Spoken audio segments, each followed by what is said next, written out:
Assalamu alaikum wa rahmatullahi wa barakatuhu. Imagine a sermon given by the world's most pious person, a person who dedicated and served his life for the future and success of humanity, a prophet who gave his last bit of advice that changed billions of lives of Muslims.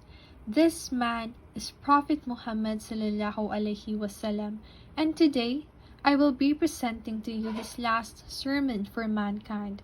But before that, let me introduce myself. I am Baikashra Shirin and Markaban, and I hope you will gain new learnings and enjoy this video. The last sermon of Prophet Muhammad sallallahu alaihi wasallam was delivered on the 9th day of Dhul Hijjah, 10 AH 623 AD in the Urana Valley of Mount Arafat in Mecca. It was the occasion for the annual rites of Hajj, and it is also known as the farewell pilgrimage. He began his sermon by firstly thanking and praising Allah subhanahu wa ta'ala. Then he began to say this: O people, lend me an attentive ear, for I know not whether after this year I shall ever be amongst you again. Therefore, listen carefully to what I am saying and take these words to those who could not be present here today. In this statement, the Prophet ﷺ asks the people for attention, as this will be his last message for mankind, signaling the importance of the message he will convey. He then requested the people to pass down his words to those who weren't present. This is why, until now, the sermon of Prophet Muhammad ﷺ remains present and remembered by a large number of Muslims. Then he continued, O people, just as you regard this month, this day, this city as sacred, so regard the life and property of every Muslim as sacred trust. Return the goods entrusted to you to their rightful owners. Hurt no one so that no one may hurt you. Remember that you will indeed meet your Lord and that he will indeed recon your needs. In this part of the sermon, Prophet Muhammad ﷺ emphasizes that just as they consider Dhul Hijjah, the day of Arafah, and Makkah as holy, the life and property of every Muslim are also valuable and protected. He calls for honesty, returning what one has been entrusted with, and advises against harming others. He reminds everyone that we will meet Allah subhanahu wa ta'ala one day, who will judge our actions. Then he proceeded with, Allah has forbidden you to take usuri.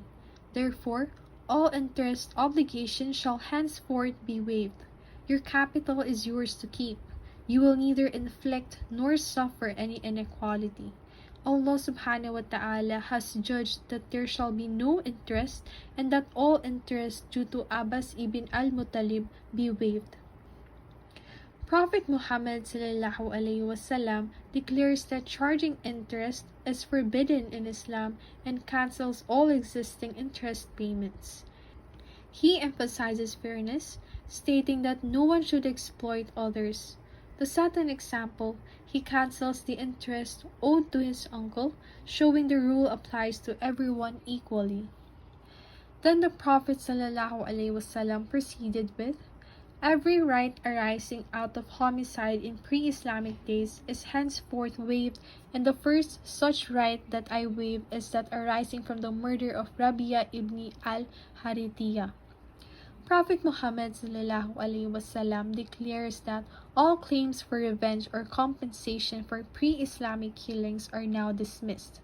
He sets an example by forgiving the claim for the murder of Rabia ibn al-Harithiyah, encouraging the community to let go of past grudges and embrace forgiveness. Then he proceeded, O men, the unbelievers indulge in tampering with the calendar in order to make permissible that which Allah forbade, and to prohibit what Allah has made permissible. With Allah, the months are 12 in number. 4 of them are holy, they are successive, and one occurs singly between the months of Jumada and Shaban. Prophet Muhammad ﷺ warns against altering the calendar to manipulate what Allah subhanahu wa ta'ala has made permissible or forbidden. He specifies that there are 12 months in a year, with 4 sacred ones, which are Dhul Qida, Dhul Hijjah, Muharram, and Rajab. This was to prevent any misuse of these holy times for unjust purposes. Then he proceeded, "Beware of Satan for the safety of your religion.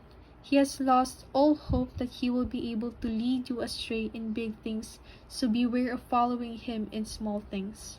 Prophet Muhammad ﷺ warns that Satan has given up on leading people astray through major sins, but will try to mislead them with small actions. He advises being cautious even with minor things to protect one's faith.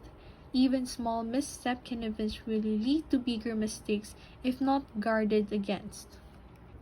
Then he proceeded with, "O people, it is true that you have certain rights with regard to your women, but they also have rights over you. Remember that you have taken them as your wives only under Allah's trust and with His permission. If they abide by your right, then to them belongs the right to be fed and clothed in kindness. Do treat your women and be kind to them, for they are your partners and committed helpers. And it is your right that they do not make friends with anyone of whom you do not approve, as well never to be unchaste." Prophet Muhammad ﷺ reminds men that they have rights over their wives. Women also have rights over them. He emphasizes that marriage is a trust from Allah subhanahu wa ta'ala, urging husbands to provide their wives with kindness and care. He advises treating women well as partners and mentions that husbands have the right to ensure appropriate conduct and maintain chastity in the marriage. He proceeds, "O people, listen to me in earnest.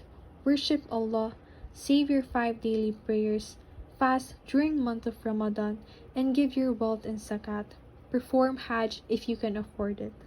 In this part, Prophet Muhammad ﷺ calls on the people to listen carefully and follow the key pillars of Islam. Worship Allah, perform the 5 daily prayers, fast during Ramadan, give zakat, and if able, perform Hajj. These are essential acts of faith and obedience that every Muslim should uphold to. Then he said, "All mankind is from Adam and Eve.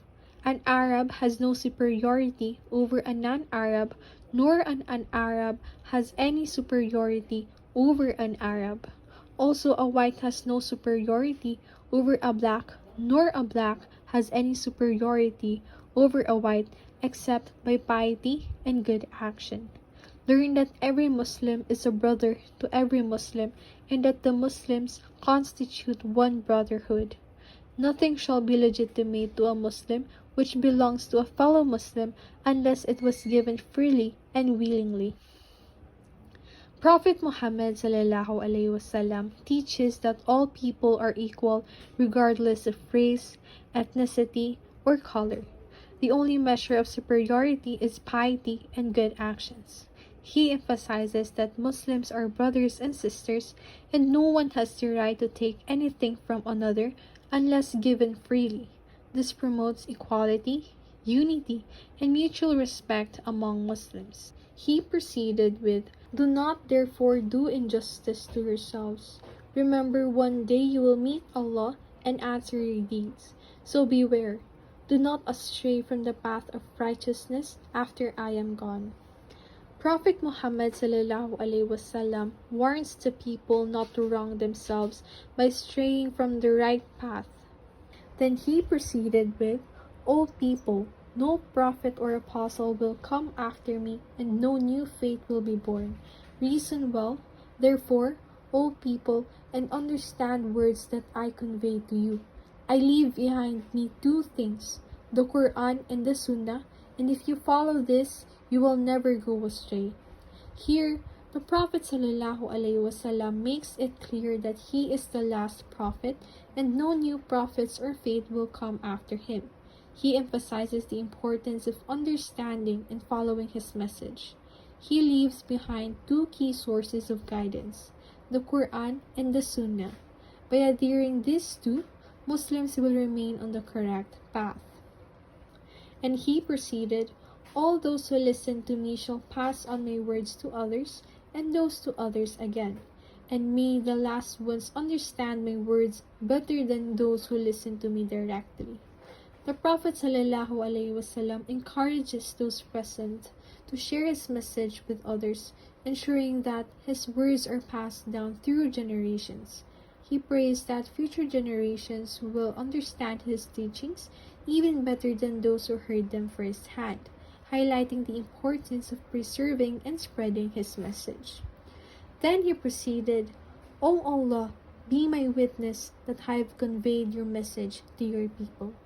In this final part, Prophet Muhammad ﷺ calls upon Allah subhanahu wa ta'ala as a witness to confirm that he has faithfully delivered the message that Allah subhanahu wa ta'ala entrusted to him.